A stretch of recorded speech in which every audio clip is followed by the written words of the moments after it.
চ্যানেলটি আজই সাবস্ক্রাইব করে ইউটিউবের পর্দায় নজর রাখুন।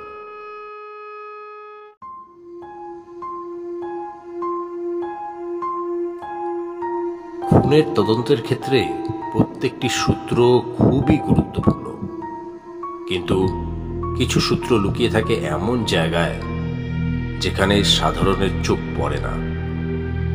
আর যদি খুন হওয়া ব্যক্তি মৃত্যুর আগে কোনো সংকেত দিয়ে যায়, তাহলে গোয়েন্দার কাজ আরো কঠিন হয়ে যায়।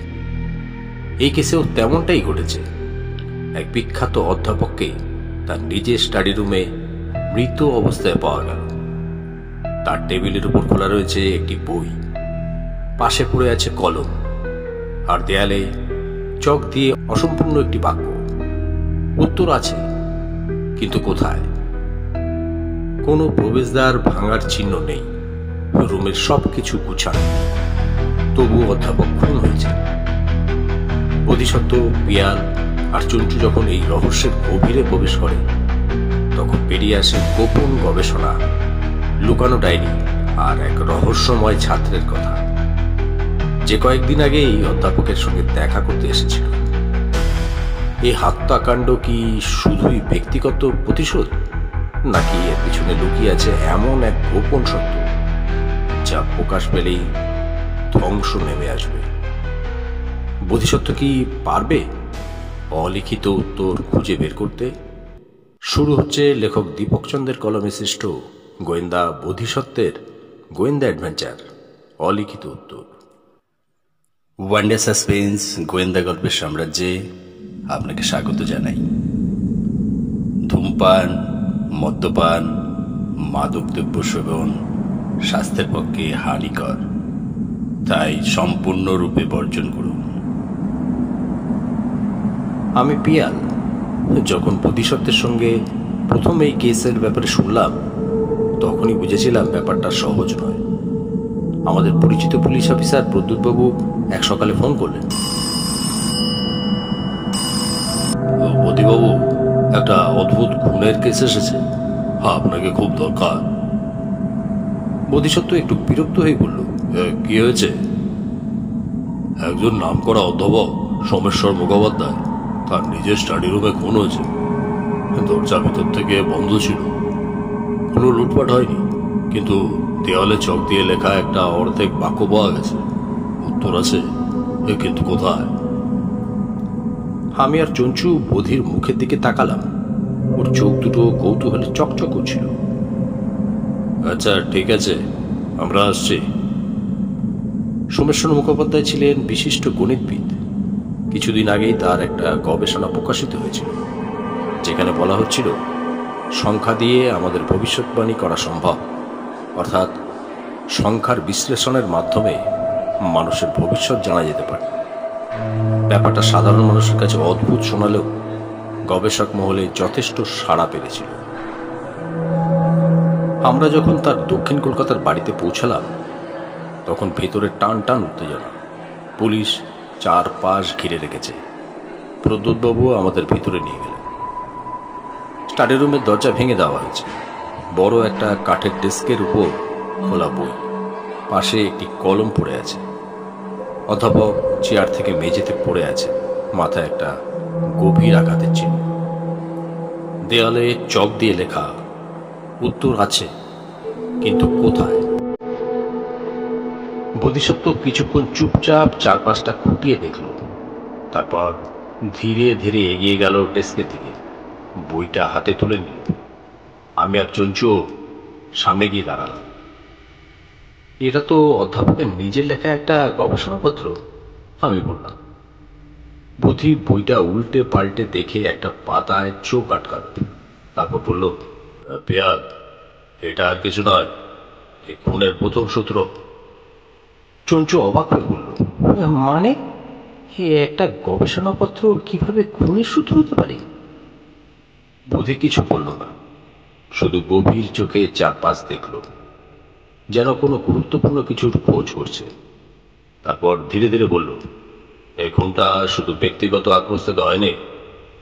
এখানে এমন কিছু আছে যা অধ্যাপক আমাদের জানাতে চেয়েছিলেন, আর সেটা লুকিয়ে আছে এই সংখ্যা আর গবেষণার মধ্যে। আমরা হতবাক হয়ে গেলাম। তবে এর মানে কি সত্যি সংখ্যার মধ্যে কোনো রহস্য লুকিয়ে আছে? আমরা তিনজন যখন স্টাডি রুমে দাঁড়িয়ে অধ্যাপকের লেখা গবেষণাপত্রের দিকে তাকিয়ে আছি, তখন প্রদ্যোৎবাবু কাশি দিয়ে বললেন, বলিবাবু, ব্যাপারটা কি সত্যি এত জরুরি? একটা খুনের সঙ্গে সংখ্যার কি সম্পর্ক থাকতে পারে? বোধিসত্ত্ব কিছু না বলে গবেষণাপত্রের নির্দিষ্ট পৃষ্ঠাটা আমাদের দিকে বাড়িয়ে দিল। আমি আর চঞ্চু ঝুঁকে পড়লাম। পাতার একদিকে অধ্যাপক কিছু সংখ্যার তালিকা কমা দিয়ে দিয়ে লিখেছিলেন। 3,14,92,65। এটা তো পাইয়ের ভ্যালু, চঞ্চু বলে উঠল। বদি ম্লান হেসে বলল, ঠিকই বলেছিস, কিন্তু শুধু পাই নয়, এখানে আরো কিছু আছে। আমি মনোযোগ দিয়ে দেখলাম অধ্যাপক সংখ্যাগুলোর পাশে কিছু অক্ষরও লিখেছেন। সেটার মানে কি?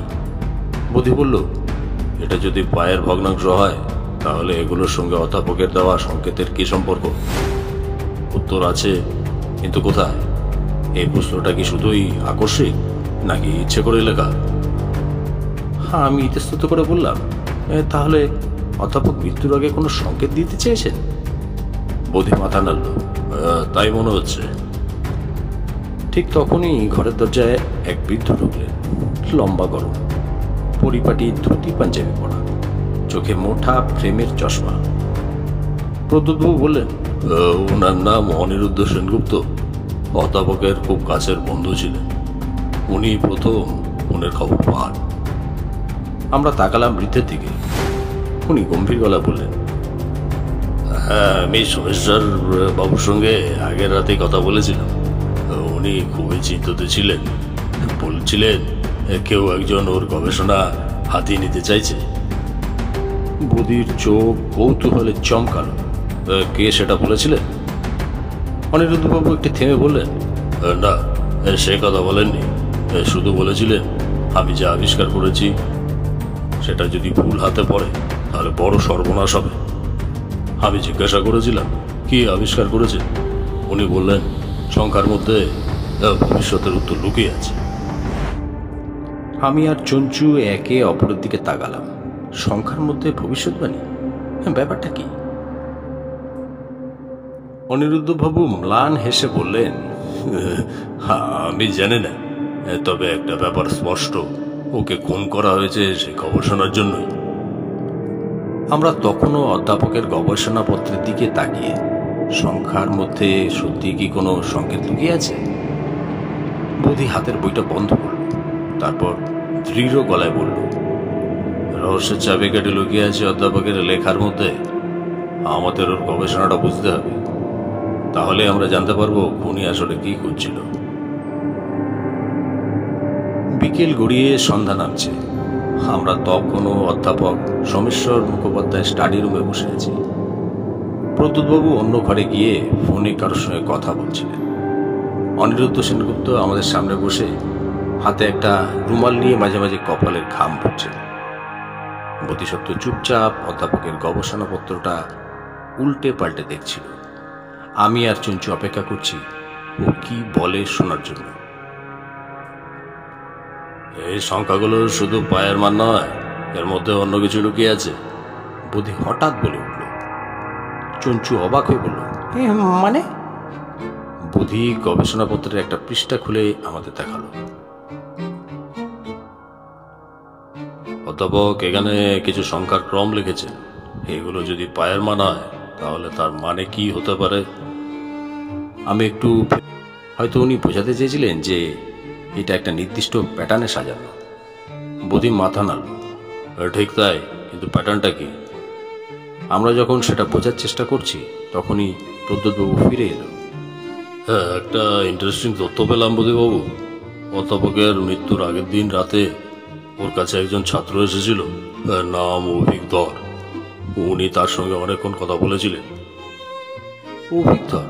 আমি প্রশ্ন করলাম। হ্যাঁ, ওর এক প্রাক্তন ছাত্র, এখন একটা প্রাইভেট রিসার্চ ফার্মে কাজ করে। শুনেছি অধ্যাপকের গবেষণার উপর ওর প্রবল আগ্রহ ছিল। চোখ চকচক করে উঠল। ওর সঙ্গে কি এ নিয়ে কথা হয়েছিল? প্রদ্যুৎবাবু কাজ ঝাঁকালেন। তা জানি না, জানাও যায়নি, কিন্তু কেউ কেউ শুনেছে অধ্যাপক ওকে কিছু বলতে চাইছিলেন, আর অভিক সেটা শুনে বেশ উত্তেজিত হয়ে পড়েছিল। আমাদের মধ্যে একটা চাপা উত্তেজনা ছড়িয়ে পড়ল। আমি বললাম, এর মানে অধ্যাপক মৃত্যুর আগে কারোর সঙ্গে দেখা করেছিলেন এবং সেটা তার গবেষণার সংক্রান্ত বিষয়ই ছিল। বোধি ধীরে ধীরে বলল, আমি ভাবছি অধ্যাপক কি তার গবেষণা থেকে কিছু ভয়ঙ্কর কিছু আবিষ্কার করেছিলেন। অনিরুদ্ধবাবু এতক্ষণ চুপচাপ শুনছিলেন, এবার ধীর গলায় বললেন, হয়তো তাই, কিন্তু অধ্যাপক যদি সত্যিই কিছু আবিষ্কার করে থাকে তাহলে সেটা কোথায়? ঠিক তখনই বোধিসত্ত্ব চেয়ার ছেড়ে উঠে দাঁড়ালো। আমাদের সময় নষ্ট করা যাবে না, প্রথমে আমাদের অভিজ্ঞতার সঙ্গে কথা বলতে হবে, তারপর অধ্যাপকের ঘরটা আবার ভালো করে দেখতে হবে। আমার মনে হচ্ছে উনি মৃত্যুর আগে আমাদের জন্য কোনো সূত্র রেখে গেছেন। সন্ধ্যা ঘনিয়ে আসছে, রহস্যের জাল যেন আরো গভীর হচ্ছে। সন্ধ্যা নামার আগেই আমরা অভিজ্ঞতার বাড়ির উদ্দেশ্যে রওনা দিলাম। অধ্যাপক সোমেশ্বর মুখোপাধ্যায়ের মৃত্যুর আগের রাতে এই অভিকই শেষবার ওর সঙ্গে দেখা করেছিল, ফলে ওর কাছে নিশ্চিত কিছু গুরুত্বপূর্ণ তথ্য থাকবে। প্রদ্যুৎবাবু আমাদের নিয়ে গেলেন গড়িয়াহাটের এক সরু গলিতে। একটা পুরনো 3 তলা বাড়ির 2য় তলায় থাকে অভিক। দরজায় কলিং বেল বাজাতেই একটু বাদে দরজা খুলল এক মধ্যবয়সী মহিলা। আপনারা কাকে চান? প্রদ্যুৎবাবু বললেন, আমরা অভিজ্ঞতার সঙ্গে দেখা করতে চাই, ও আছে? মহিলার মুখ শুকিয়ে গেল। ও অভিক তো 3 দিন ধরে বাড়িতে নেই, ও কোথায় গেছে তাও জানি না, হঠাৎ হঠাৎ এমন করেই হারিয়ে যায়। আমরা সবাই একে অপরের দিকে তাকালাম। আমি বললাম, ও কি কোনো বিপদে পড়তে পারে? মহিলা দীর্ঘশ্বাস ফেললেন। সত্যি বলতে কি, ও কিছুদিন ধরেই খুব অস্থির ছিল, বিশেষ করে অধ্যাপক সোমেশ্বরের মৃত্যুর আগের দিন রাতে ফিরে এসে যেন কেমন হয়ে গিয়েছিল। চুপচাপ বসেছিল ঘরে, কাউকে কিছু বলছিল না। তারপর পরদিন সকালে বেরিয়ে যায়, আর ফেরেনি। চঞ্চু বলল, ও কি কিছু বলেছিল? মহিলা মাথা নাড়ালেন। না, শুধু বলেছিল সত্যিটা জানার পর আর কিছুই আগের মতো থাকবে না। আমি তখন বুঝিনি ও কি বলতে চাইছে। বোধিসত্ত্ব একটু ভেবে বলল, আমরা কি ওর ঘরটা দেখতে পারি? মহিলা প্রথমে একটু আপত্তি করলেন, কিন্তু প্রদ্যুৎবাবু যখন পরিচয় দিলেন যে এটা পুলিশের তদন্তের অংশ, তখন রাজি হলেন। অভিজ্ঞের ঘরে ঢুকতেই আমাদের নজর গেল টেবিলের উপর রাখা কিছু কাগজে, বেশিরভাগই পুরনো নোটবুক, যেখানে কঠিন গাণিতিক সূত্র লেখা, কিন্তু তার মধ্যে একটা কাগজ আলাদা করে নজর কাড়ল। বোধি সেটা হাতে তুলে নিল। সেখানে কয়েকটা সংখ্যা লেখা, 3.1415926। আমি অবাক হয়ে বললাম, পাইয়ের মান? বোধি চুপচাপ তাকিয়ে রইল, তারপর কাগজটা উল্টে দেখল। পিছনে ছোট্ট করে লেখা, কোথাও খুঁজতে হবে না, উত্তর আছে 3-4-এর মাঝে। চঞ্চু বলল, 3-4-এর মাঝে মানে কি?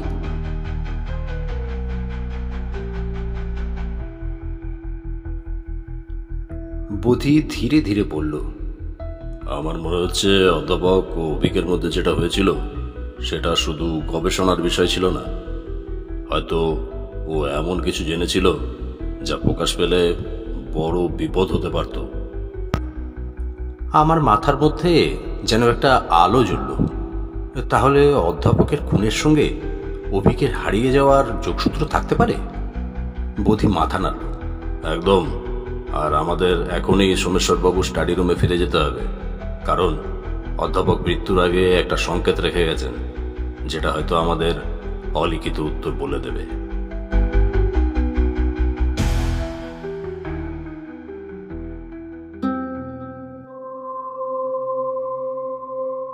রাত নেমে এসেছে। অভিজ্ঞরের হারিয়ে যাওয়ার রহস্যের মধ্যেই হয়তো লুকিয়ে আছে সেই উত্তর, যেটা অধ্যাপক আমাদের জানাতে চেয়েছিলেন। রাত তখন 10:30। আমরা আবার ফিরে এসেছি অধ্যাপক সোমেশ্বর মুখোপাধ্যায়ের স্টাডি রুমে। চারদিক খুটখুটে অন্ধকার। প্রদ্যুৎবাবু লাইট জ্বালতেই ঘরটা এক অদ্ভুত পরিবেশে ভরে উঠল, যেন দেয়ালে আটকে থাকা বই আর পুরনো ফাইলগুলোর মধ্যে কোনো না কোনোভাবে এক অলিখিত ইতিহাস লুকিয়ে আছে। আমি তাকালাম বধির দিকে। ও গভীর মনোযোগে পুরো ঘরটা দেখছে। হাতে ধরা সেই কাগজ, যেখানে লেখা, কোথাও খুঁজতে হবে না, উত্তর আছে 3-4-এর মাঝে। চঞ্চু বলল, হে, এটার মানে কি হতে পারে রে? বধি কিছুক্ষণ চুপ করে থাকলো, তারপর ধীরে ধীরে বলল,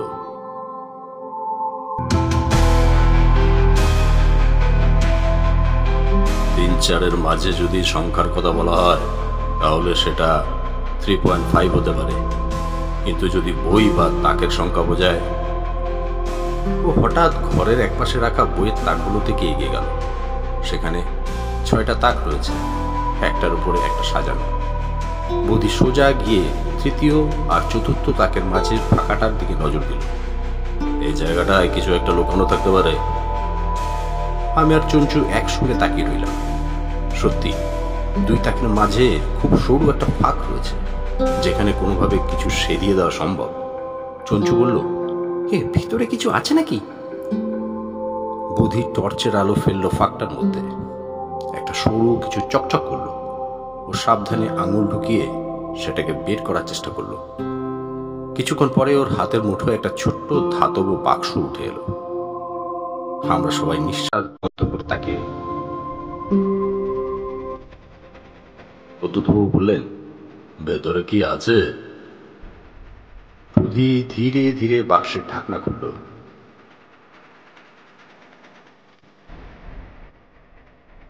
ভিতরে একটা ছোট্ট কাগজ ভাঁজ করা অবস্থায় রাখা। বধি সেটা খুলে পড়তে লাগলো।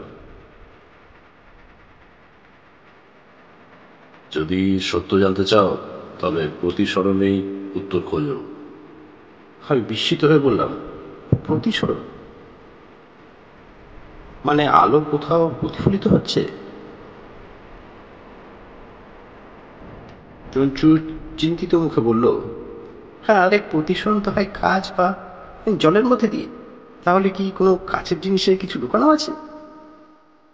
বধি চারদিকে তাকালো, তারপর ধীরে ধীরে উঠে গিয়ে স্টাডি রুমের এক পাশে রাখা পুরনো কাঠের আলমারিটার সামনে দাঁড়ালো। এই আলমারির দরজাটা কাচে তৈরি, তাই না? আমি মাথা নাড়ালাম। হ্যাঁ, আর এর কাজটা বেশ পুরনো, একটু খোলা হয়ে গেছে। বধি কাচের উপর আঙুল বোলালো, তারপর এক মুহূর্ত থেমে বলল, এই কাচের পেছনে কিছু একটা লুকানো আছে। আমরা চমকে উঠলাম। প্রদ্যুৎবাবু বললেন, মানে?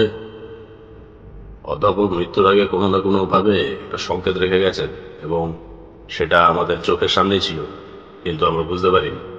এই কাচের ভিতরে কিছু একটা লেখা আছে, যা হয়তো আলো মূল্য বোঝা যাবে।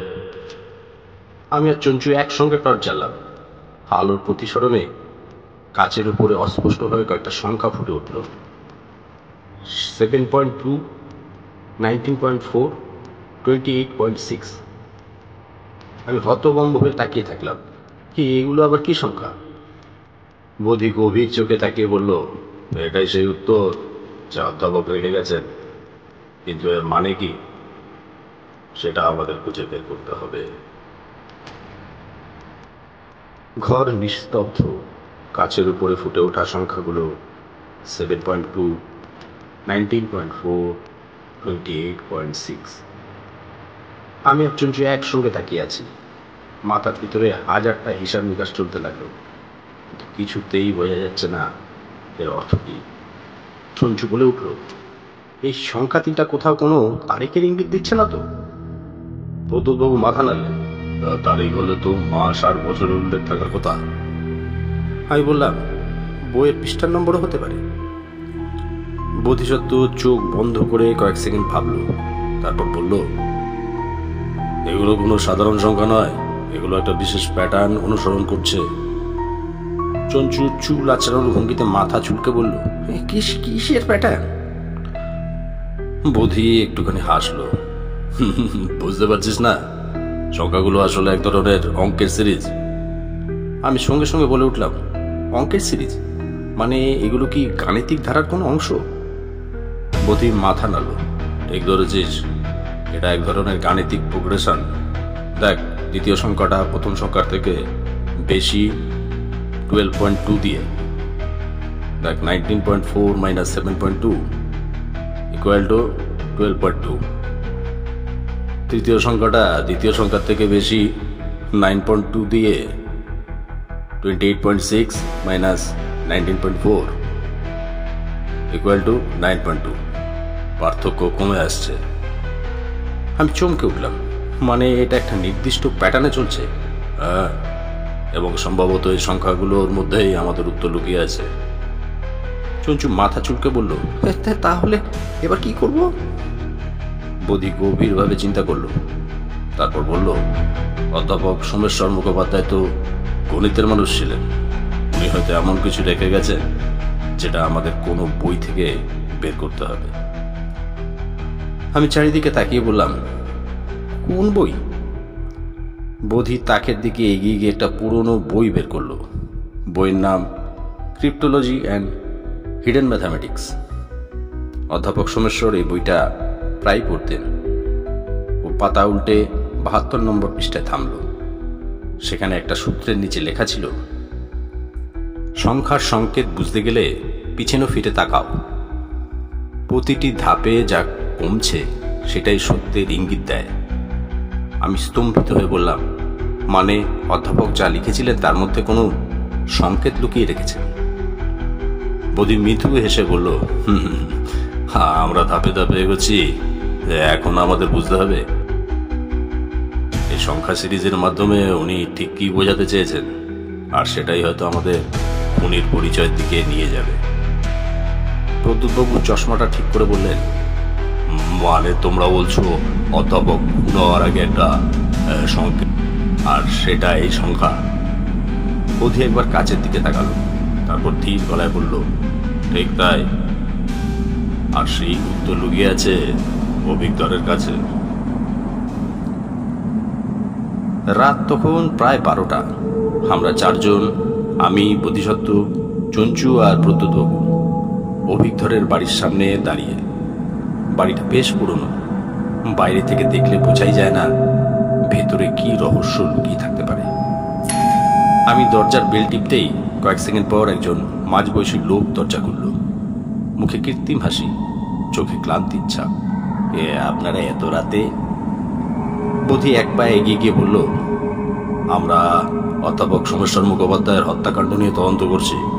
আপনাকে কিছু গুরুত্বপূর্ণ কথা জিজ্ঞেস করতে চাই। অভিজ্ঞর প্রথমে একটু থতমত খেয়ে গেলেও দ্রুত নিজেকে সামলে নিল। ভেতরে আসো। আমরা বসার ঘরে বসলাম।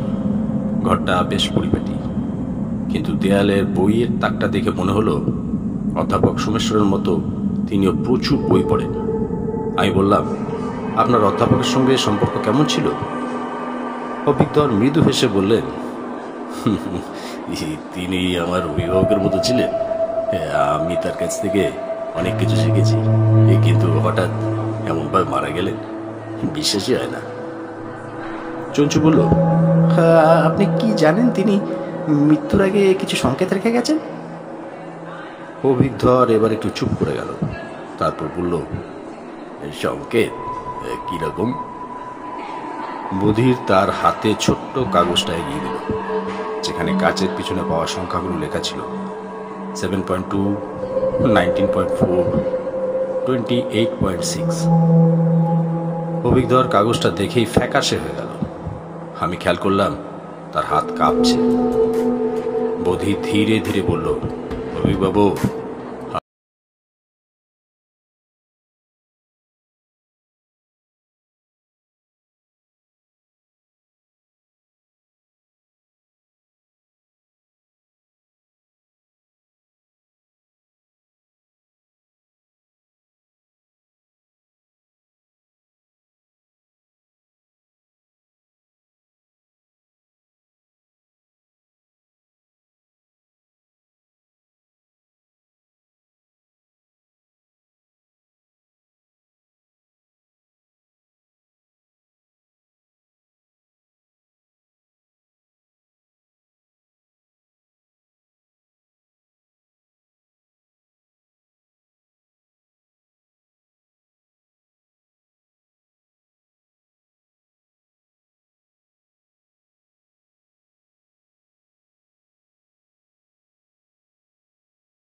অভিজ্ঞর চোখ নামিয়ে বলল, "হ্যাঁ, আমি ঠিক জানি না, কিন্তু অধ্যাপক মৃত্যুর কয়েকদিন আগে খুব আতঙ্কে ছিলেন। তিনি বলেছিলেন আমাদের মধ্যে কেউ একজন বিশ্বাসঘাতক।"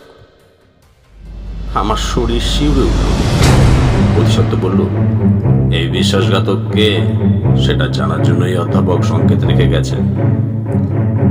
আমি বললাম, "অভিকবাবু, এই সংখ্যাগুলো 3টে বিশেষ তারিখের প্রতীক বলছিলেন, তাই না?"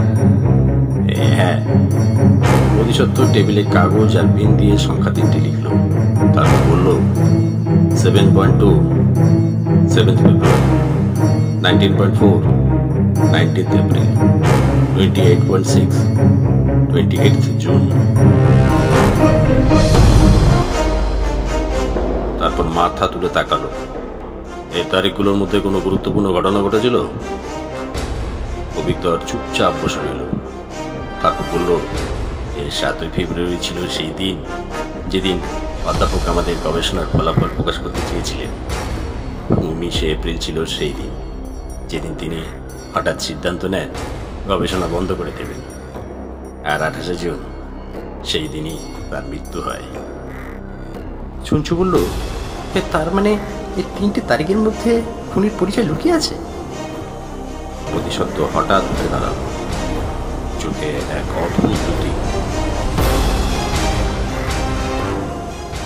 তারপর ধীর গলায় বলল, অভিজ্ঞ, আপনি এতক্ষণ সত্যের একটা অংশ বলেছেন, কিন্তু পুরোটা বলেননি। আর কিছু বলতে হবে না, আসল সত্যটা এখন জলের মতো স্বচ্ছ। পিয়াল, গাড়ি স্টার্ট করো, আর এক মুহূর্ত দেরি করা যাবে না। চঞ্চু, অনিরুদ্ধ বাবুকে ফোন করে এখনই রেডি থাকতে বলো, বিশেষ দরকার।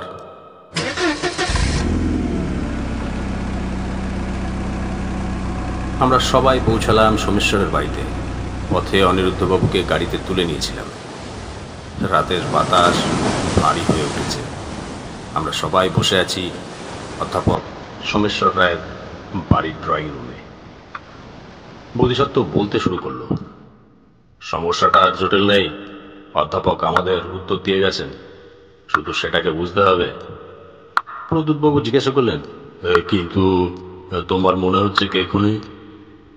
বোধি চুপ করে রইল কয়েক মুহূর্ত। তারপর বলল, যাকে আমরা সবচেয়ে বিশ্বাস করেছি সেই আমাদের সঙ্গে বিশ্বাসঘাতকতা করেছে। চঞ্চু বলল, মানে? বোধি বলল, খুনি আমাদের খুবই পরিচিত, এমন কেউ যে অধ্যাপকের কাছের মানুষ ছিল। আর খুনের সময় অধ্যাপক যে 3টে সংখ্যা লিখে গেছেন, ওগুলো কেবল তারিখ নয়, বরং অধ্যাপকের জীবনের 3টি গুরুত্বপূর্ণ মুহূর্তের সংকেত।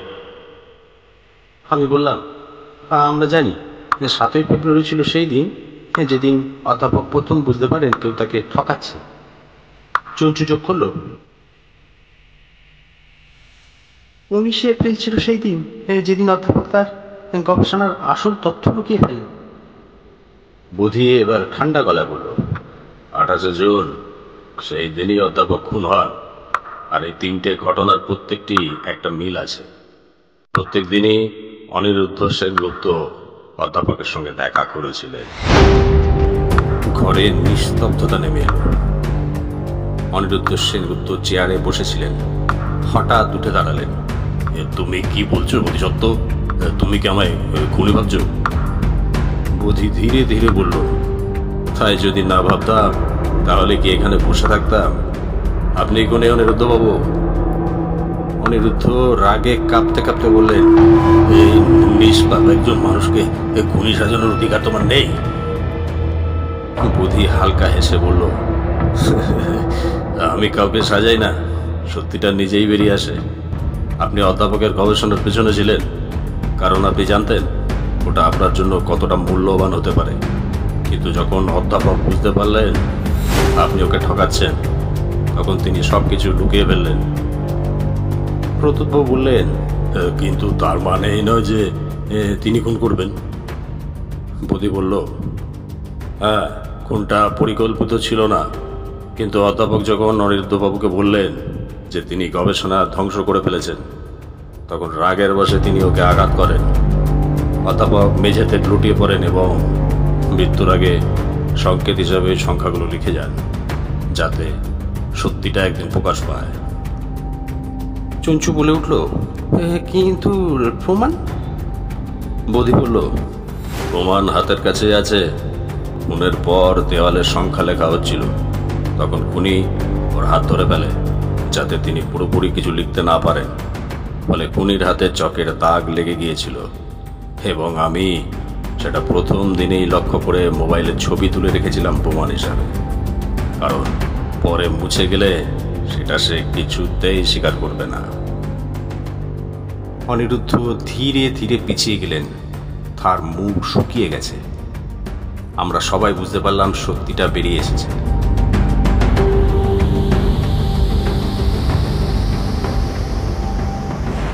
প্রদ্যুৎবাবু অনিরুদ্ধর দিকে এগিয়ে গেলেন। আপনার আরো কিছু বলার আছে? অনিরুদ্ধ নিঃশব্দে মাথা নিচু করলেন। অনিরুদ্ধ সেনগুপ্ত স্বীকার করলেন তিনি অধ্যাপককে খুন করেছেন। গবেষণার গোপন তথ্য চুরি করতে গিয়ে তিনি বুঝতে পারেন অধ্যাপক সব লুকিয়ে ফেলেছেন। রাগের মাথায় তাকে আঘাত করেন এবং ওখানে মৃত্যু হয়।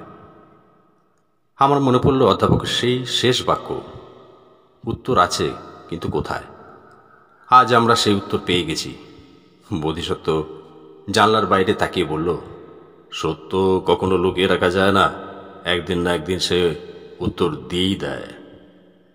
গল্পটা শুনে ভালো লাগলে নির্দ্বিধায় লাইক, কমেন্ট এবং শেয়ার করুন। একটা লাইক তো আশা করতেই পারি। শুনতে থাকুন, ভালোবাসতে থাকুন।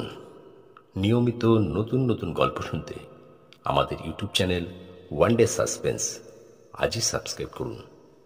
একটি বিশেষ ঘোষণা, আপনারা যারা গল্প পাঠ করতে ভালোবাসেন এবং নিজেদেরকে সমাজ মাধ্যমে তুলে ধরতে চান, অথচ কোনো চ্যানেলে সুযোগ পাচ্ছেন না, যদি ইচ্ছা হয় আমাদের এই গল্পের নিচে ডিসক্রিপশন বক্সে আমাদের হোয়াটসঅ্যাপ নাম্বার দেওয়া রইল। আপনার ইচ্ছা প্রকাশ করতে পারেন।